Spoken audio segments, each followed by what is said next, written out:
Já tem alguns dias que eu tô ensaiando para fazer um vídeo para o YouTube, né? Tem muita gente falando para mim, Tito, pô, você é um cara com muita ideia, você é um cara muito consciente do mercado e tal. Dá algumas percepções pra gente via YouTube.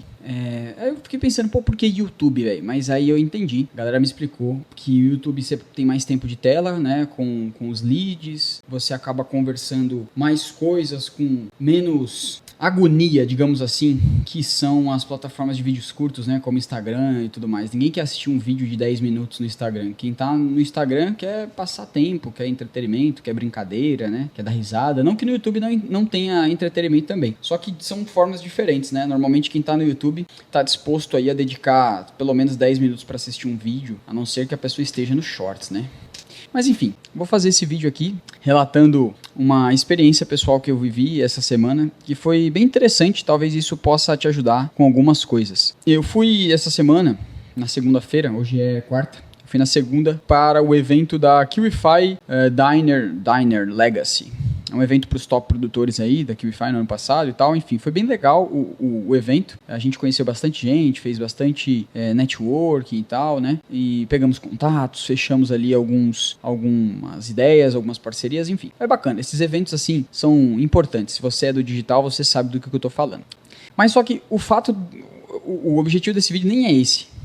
O objetivo desse vídeo é falar sobre uma situação que me fez pensar bastante, que foi o quê? Meu sócio, ele tá tirando a licença para pilotar aviões, ele tá tirando o piloto privado, né, o PP que o pessoal fala. Ele vai comprar um avião e tal, então a gente foi lá para São Paulo não só para a festa da Kiwify, mas também a gente foi para conhecer ali algumas aeronaves de um cara que ia vender para ele.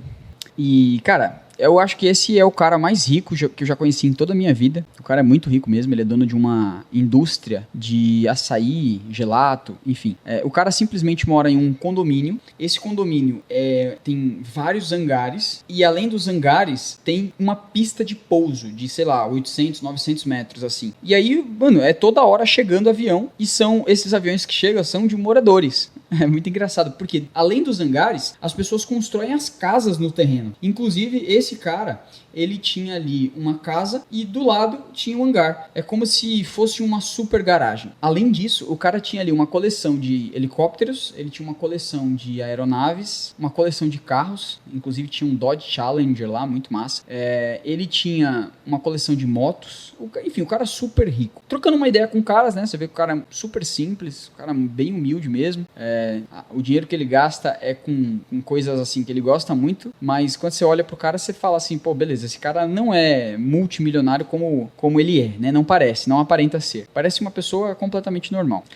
Enfim, troquei bastante ideia com ele, ele me deu uma percepção muito bacana sobre o que fez ele enriquecer, que é o seguinte, ele vende, o produto dele é açaí e gelato, mas não foi o que fez ele ficar rico. Ele me explicou que o que fez ele ficar rico foi aprender sobre distribuição.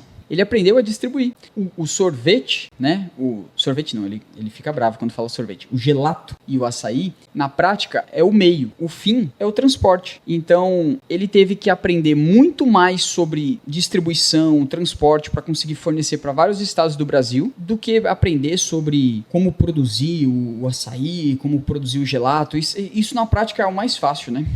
Enfim, e aí depois que ele aprendeu sobre distribuição, aí ele ficou bastante rico mesmo. Mas qual que é a percepção que eu tirei, né, dos papos, né, que eu conversei com ele? Foram basicamente uma tarde toda que a gente ficou lá, eu e meu sócio, e eu conversei bastante com o cara, né, um cara bem gente boa, e existe ali, em todas as famílias, um ciclo a ser quebrado. Ciclo do quê? Um ciclo de pobreza. E quando eu digo pobreza, pessoal, não estou falando sobre miséria, sobre fome e tal, não. Na prática, a pobreza que eu digo é a não prosperidade, né? É a pessoa que não consegue fazer o que quiser, que o dinheiro consiga alcançar esses objetivos. A partir do momento que você consegue fazer o que você quiser, né? Ter liberdade para fazer o que você quiser, porque você tem dinheiro suficiente para isso, aí sim eu acredito que você seja rico, né? Como, sei lá, se você quiser acordar meio-dia, isso vai te deixar mais pobre ou mais rico? Ou não vai mudar nada? Pronto, se não mudar nada e te deixar mais rico, ou te deixar mais rico, então eu acredito que você seja rico. Agora, se dormir até meio-dia te deixa mais pobre, então você ainda não alcançou a riqueza. Eu dei um exemplo de dormir tarde, né? Mas obviamente que pode ser qualquer coisa. Sei lá, se eu viajar pra Itália agora, vai me deixar mais rico ou mais pobre ou não vai mudar nada? Enfim, é isso, beleza? Se você tem mais dinheiro sendo gerado do que você consegue produzir ou gastar. Acho que é isso que define riqueza, pelo menos pra mim, né? É uma percepção pessoal. E aí o que acontece? Ele quebrou a geração da família dele.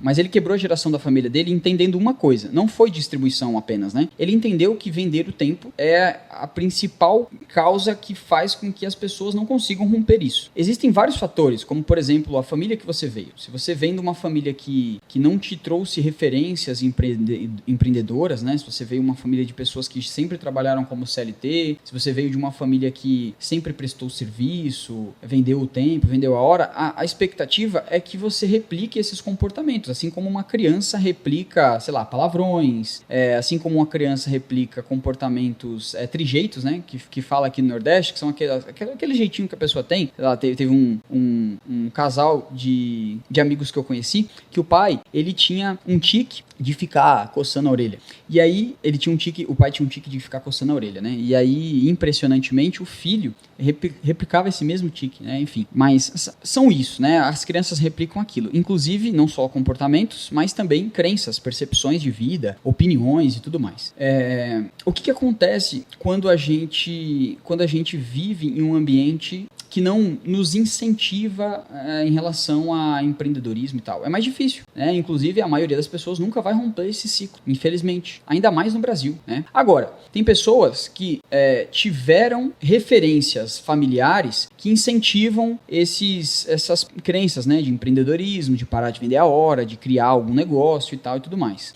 Mas tem gente que, assim como eu, vem de uma família que nunca teve ali boas referências empreendedoras, mas viveu situações que mudaram essas percepções. Quando eu tinha 19 anos, eu abri uma loja de dropshipping na internet, sem nenhum tipo de expectativa, e eu consegui ter bons resultados, faturar uma grana legal. Então, quando eu vi que era possível empreender, eu percebi que vender a minha hora era algo que já não fazia mais sentido, né? Depois que você vê muita grana entrando sem você ter que vender o seu tempo, você, fala, tá, beleza, vender o meu tempo não é compatível com aquilo que eu sei que dá pra fazer. E aí você muda, né? Essa chave, ela acaba mudando. Enfim, se você é empresário, você sabe do que eu tô falando. Só que existe uma parada que é o seguinte: romper o ciclo geracional de pobreza é muito diferente de querer romper, né? Na prática, muitas pessoas vão querer empreender, muitas pessoas vão tentar empreender, mas poucas pessoas vão obter sucesso com isso. É muito importante a gente diferenciar isso, porque o rompimento do ciclo, né, geracional de pobreza,